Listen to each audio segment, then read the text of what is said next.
ಯಾವುದೇ ಹಾವುಗಳನ್ನು, ಸಣ್ಣ ಹಾವುಗಳನ್ನು ಹಿಡಿಲಿಕ್ಕೆ ಹೊರಕೆ ಒಂದು ಕಡ್ಡಿ ಸಾಕಾಗತ್ತೆ.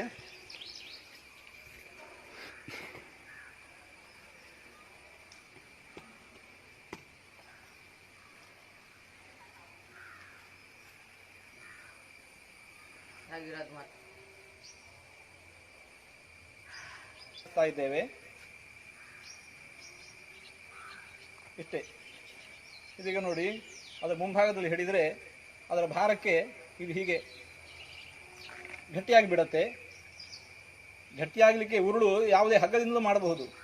ಆದರೆ ಅದನ್ನು ಮತ್ತೆ ಪುನಃ ಬಿಡಿಸ್ಕೊಳ್ಬೇಕು ಅಂತಿದ್ರೆ ಆವಾಗ ಬೇರೆ ಯಾವ ಬಳ್ಳಿಯಿಂದ ಮಾಡಿದ್ರೆ ಸಾಧ್ಯ ಆಗುವುದಿಲ್ಲ. ಆದರೆ ಈ ಕಡ್ಡಿ ಮುಂಭಾಗ ತಳ್ಳಗೆ ಇರೋದರಿಂದಾಗಿ ಅದನ್ನು ಪುನಃ ನಾವು ನೆಲದಲ್ಲಿ ಇಟ್ಟ ಕ್ಷಣ ಅದು ಬಿಟ್ಟುಕೊಳ್ಳುತ್ತೆ. ಗಮನಿಸಿ.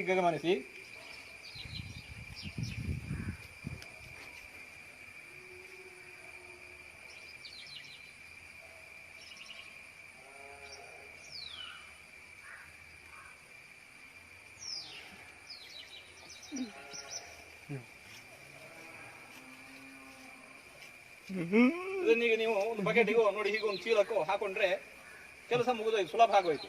ಈಗ ನೋಡಿ, ಇನ್ನೊಮ್ಮೆ ನೋಡಿ, ನಾನು ಕೆಳಗಿರ್ತೇನೆ, ಆವಾಗ ಅದು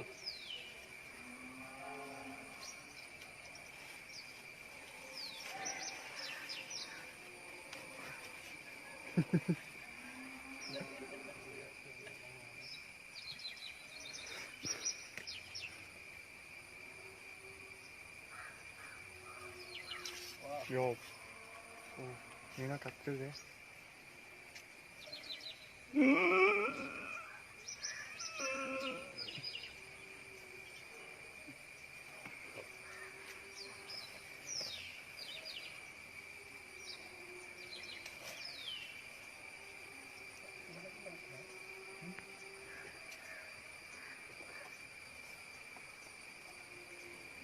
ಇದು ಮನೆಯಲ್ಲಿ ಯಾವುದೇ ಹಾವುಗಳು ಬಂದಾಗ ಹಿಡಿಲಿಕ್ಕೆ ಸುಲಭವಾದ ವಿಧಾನ, ಬಹಳ ಸುಲಭವಾದ.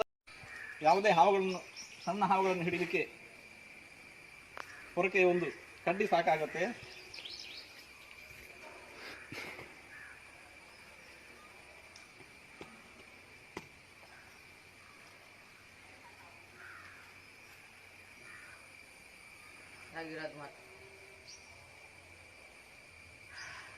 ಇದ್ದೇವೆ ಇಷ್ಟೇ. ಇದೀಗ ನೋಡಿ, ಅದರ ಮುಂಭಾಗದಲ್ಲಿ ಹಿಡಿದರೆ ಅದರ ಭಾರಕ್ಕೆ ಇದು ಹೀಗೆ ಗಟ್ಟಿಯಾಗಿ ಬಿಡತ್ತೆ. ಗಟ್ಟಿಯಾಗಲಿಕ್ಕೆ ಉರುಳು ಯಾವುದೇ ಹಗ್ಗದಿಂದಲೂ ಮಾಡಬಹುದು. ಆದರೆ ಅದನ್ನು ಮತ್ತೆ ಪುನಃ ಬಿಡಿಸ್ಕೊಳ್ಬೇಕು ಅಂತಿದ್ರೆ ಆವಾಗ ಬೇರೆ ಯಾವ ಬಳ್ಳಿಯಿಂದ ಮಾಡಿದ್ರೆ ಸಾಧ್ಯ ಆಗುವುದಿಲ್ಲ.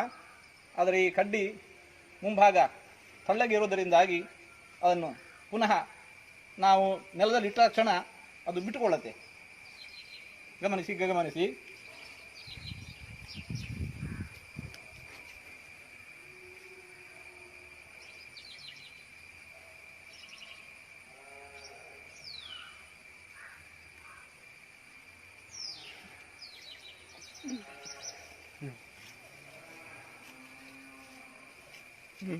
ಇದನ್ನೀಗ ನೀವು ಒಂದು ಬಕೆಟಿಗೋ ನೋಡಿ ಹೀಗೆ ಒಂದು ಚೀಲಕ್ಕೋ ಹಾಕೊಂಡ್ರೆ ಕೆಲಸ ಮುಗಿದೋಯ್ತು, ಸುಲಭ ಆಗೋಯ್ತು. ಈಗ ನೋಡಿ, ಇನ್ನೊಮ್ಮೆ ನೋಡಿ, ನಾನು ಕೆಳಗಿರ್ತೇನೆ, ಆವಾಗ ಅದು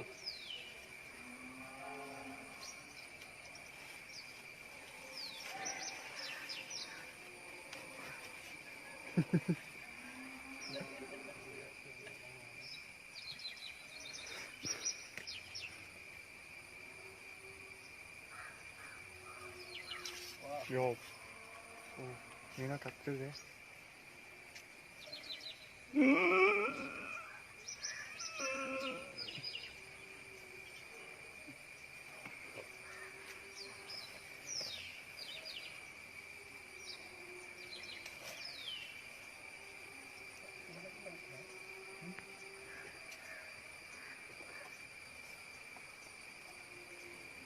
ಇದು ಮನೆಯಲ್ಲಿ ಯಾವುದೇ ಹಾವುಗಳು ಬಂದಾಗ ಹಿಡಿಲಿಕ್ಕೆ ಸುಲಭವಾದ ವಿಧಾನ, ಬಹಳ ಸುಲಭ.